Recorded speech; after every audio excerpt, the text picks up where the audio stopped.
Hi.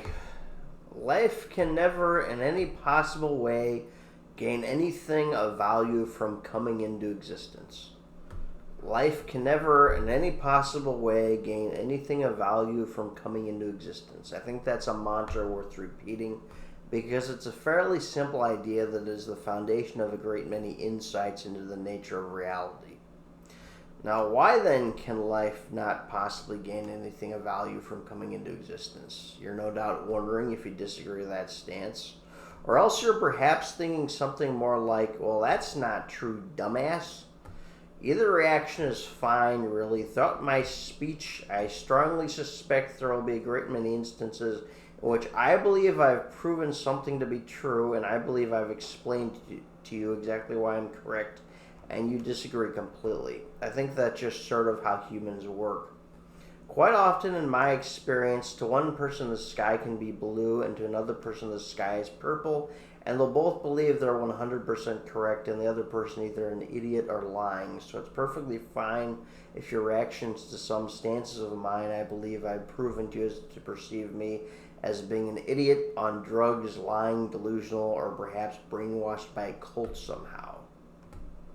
So I think I can pretty easily prove that life can never, in any possible way, gain anything of value from coming into existence. But that's from my perspective. If I am wrong, not only am I perfectly fine with you believing me to be a dumbass, I'll actually encourage you to perceive me as a dumbass. If I cannot successfully explain to you why I am correct, that is a failing on my part, and I think I'd much rather have any listeners to my words be competitive, proud, and even a little arrogant than blind followers. So onward ho, my worthy competition. May you outsmart me. May you stomp my foolish views into the ground, but I'm going to fight for them. So here's the beginning of our intellectual duel. Life can never, in any possible way, gain anything of value from coming into existence because before that life form existed, there was nothing in existence in its place to benefit from coming into existence. Another way of phrasing that is just to point out that if life had never formed in our universe, nothing could possibly have missed out on anything useful to them. Another way of phrasing that is to say that were I never born, that could not possibly harm me in any relevant way.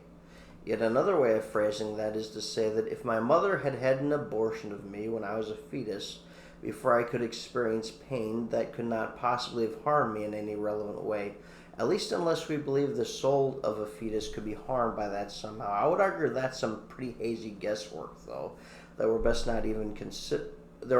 not even considering. And if you disagree, good for you. I'm unaware of any literature containing specific enough of details about how the soul works that I'd consider especially useful for edification regarding this topic, though maybe you've seen something I've not.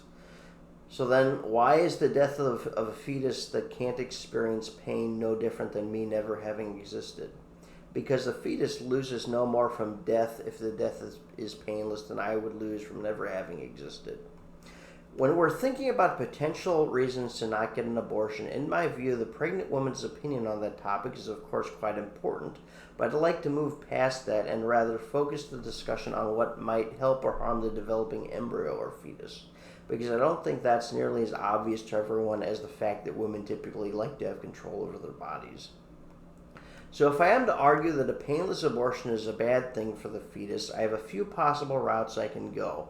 The first of these routes I'm going to cover is the route that says, by ending the life of a fetus, you're stealing its future. That definitely seems to be one of the more common arguments made in opposition to abortion I've heard. To counter this claim, I would simply point out that a fetus loses nothing more from a painless death than I would lose from never having existed. Whether we're talking about fetuses dying painlessly or all the infinite hypothetical beings who haven't even been conceived yet, both of these categories of person have the exact same things to gain and lose from coming into or not coming into existence. Neither cares whether they exist or not. Both have no ability to choose whether or not they were born. Both are either forced to exist or forced not to. They have no choice, no free will either way.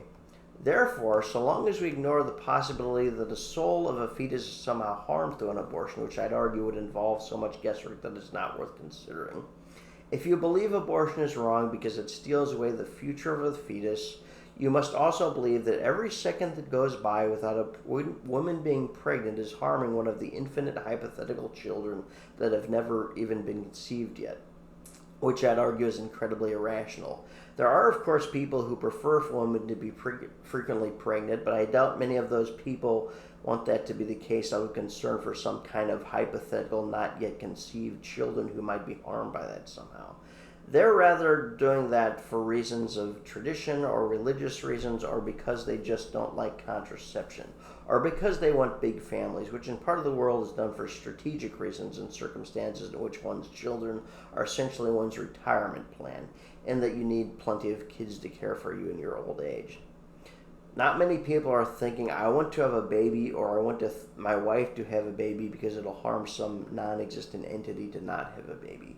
So I figure that's all I can say about that. Everyone who thinks painless abortion is wrong because it steals the future of a fetus should also be urging women to pop babies out rapid fire like Pez from a dispenser, because otherwise, to you, women are harming infinite, not conceived of beings by not giving birth to them. And nobody sees things that way, I suspect, so nobody has any reason to believe that fetuses are harmed by having their futures taken from them. They don't care about losing out on their futures. They don't have the mental capacity to do so, so their futures don't matter to them, and there's no reason they should matter to anyone else besides someone who wants the fetus to become their baby to raise. So now I'm moving on to another argument against painless abortion. This is, of course, keeping in mind that there are other types of abortion than painless abortion. I'll get into those later. Right now, I'd like to focus on the simpler stuff.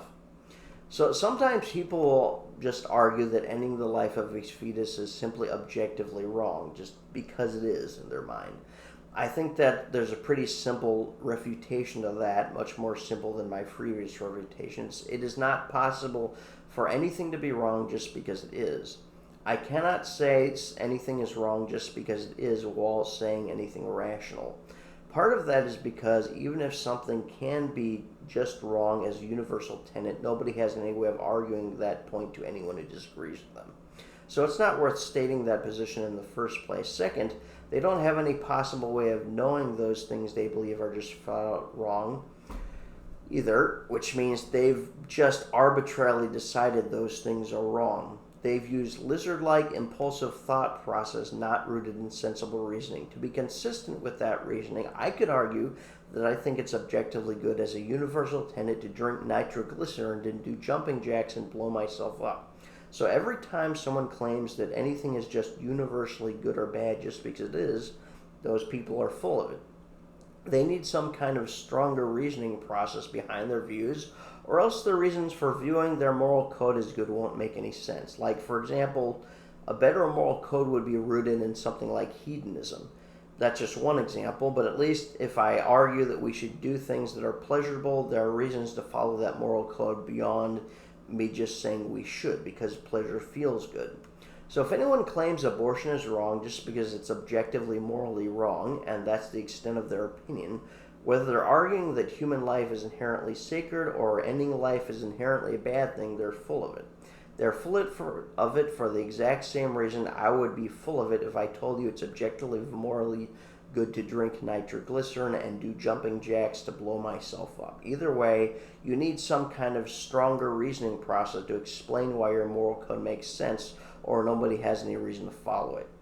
Now, moving on from that, I don't think there's much more we can say about that topic. So the third reason why people tend to be opposed to painless abortion has to do with slippery slope sorts of concerns. People are often afraid that if we trivialize human life enough, that our civilization will slide into chaos and will start cannibalizing our grandparents or something. I have two arguments against that view. One of my arguments is that I don't think it's the pro-choice side of the abortion debate that are, as a type, this plummeting pretty far down the slippery slope we have reason to be concerned about. I think it's the pro-life side of the debate that's doing all the plummeting here.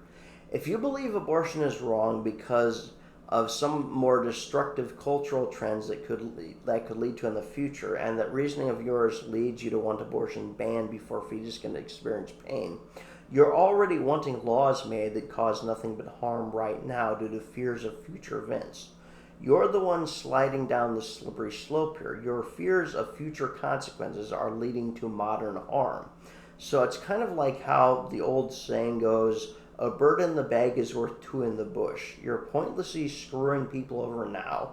It doesn't make any sense to pointlessly screw people over now through banning abortion before fetuses can feel pain if your reason for that is to avoid potential harm to society in the future.